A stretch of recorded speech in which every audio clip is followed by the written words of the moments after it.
जी हाँ दोस्तों, तो आज हम बात करने वाले हैं सीटेट की। सीटेट जो अभी हाल ही में हुआ है, दिसंबर 2021।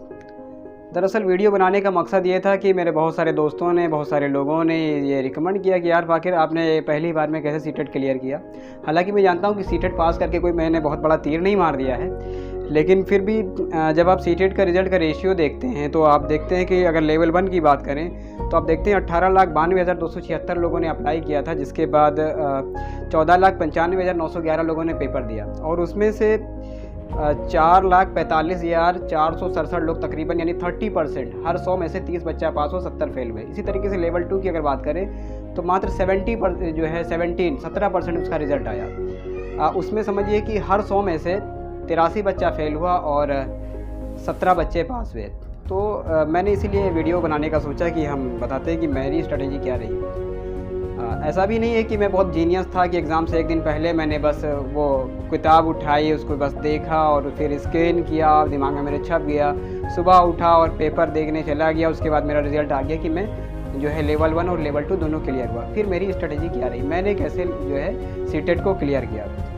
तो इसमें जो सबसे बड़ा रोल है तो कि एग्ज़ाम के लास्ट टाइम में मेरे भाई ने मुझे एक लिंक भेजी कि ये टीचिंग बाय रोज़गार विद अंकित है, ये लोग पहले तैयारी करवाते थे, नया प्लेटफॉर्म लॉन्च कर रहे हैं, तो देखिए आप, अगर आपको समझ में आए तो आप इससे तैयारी कीजिएगा।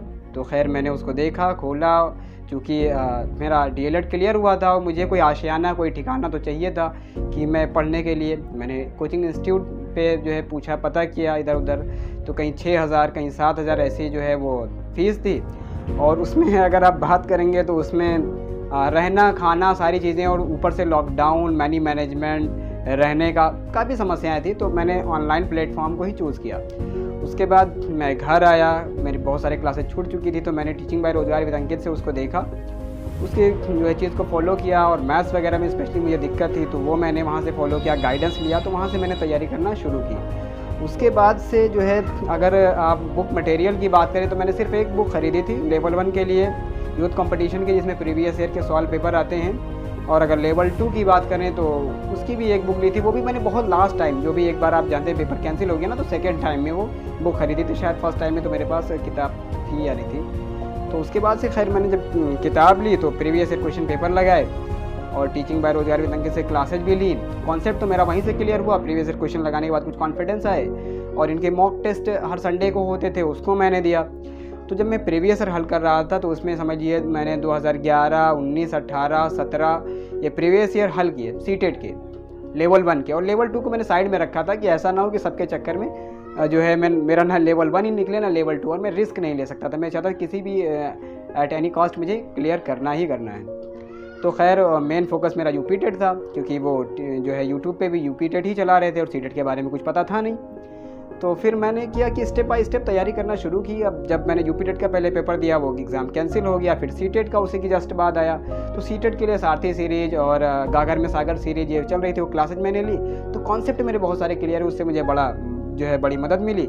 लेकिन जब मॉक टेस्ट मैंने देना शुरू किया, हालांकि जब मैं प्रीवियस ईयर हल कर रहा था तो उसमें आ रहे थे 100 का भी, 101 इस तरीके से आ रहे थे। लेकिन जब मॉक टेस्ट लग गया तो पहले में तो मेरे 100 प्लस आए, लेकिन जब मैंने दूसरा मॉक टेस्ट दिया तो वो मेरे लिए शॉकिंग था, क्योंकि 150 में से 67 नंबर है, 67 नंबर सिर्फ आए।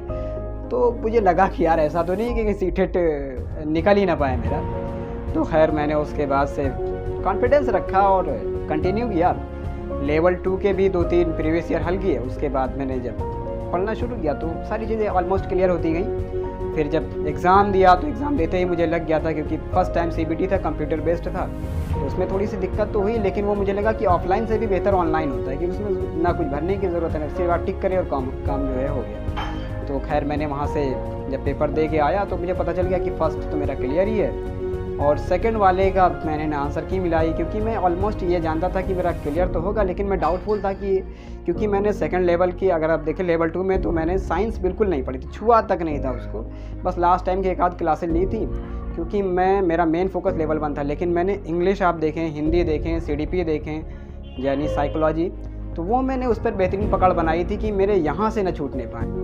तो ये सीटेट के बारे में नॉलेज के लिए पहली वीडियो थी। उसके बाद अगर आप ये मेरी बातें आपको ठीक लगे, सही लगे, तो उसको आप मेरे चैनल को जो है सब्सक्राइब करें, लाइक करें, शेयर करें, और क्योंकि मैं देखता हूँ कि लोगों के पास काफ़ी कन्फ्यूज़न होता है, क्या करें, कैसे करें, टिप्स नहीं, ट्रिक्स नहीं, लोग बताने वाले नहीं, समझने वाले नहीं।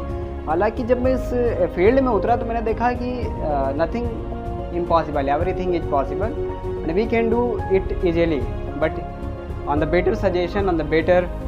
तो मेरी बात कहने का मतलब ये है कि अगर आप सुपर टेट की या DSSB की भी तैयारी करना चाहते हैं, उसके ताल्लुक से अगर आपको गाइडेंस की ज़रूरत है तो मैं आपको दे सकता हूं। और अगर मैं आपसे ये भी कहूँगा, जो टीचिंग बाय रोजगार विद अंकित है वो फ्री में कंटेंट प्रोवाइड कराते हैं, PDF भी देते हैं, इसकी लिंक आपको डिस्क्रिप्शन बॉक्स में मिल जाएगी। और अपने दोस्तों में, अपने भाइयों में, उन लोगों के साथ शेयर करें जो नीडी हैं, या फिर जो लोग स्पेशली गाँव के लोग हैं या इस जगह पर बिलोंग करते हैं जहाँ पर उनको जो है वो मिल नहीं पाती है चीज़ें टीचिंग के लिए।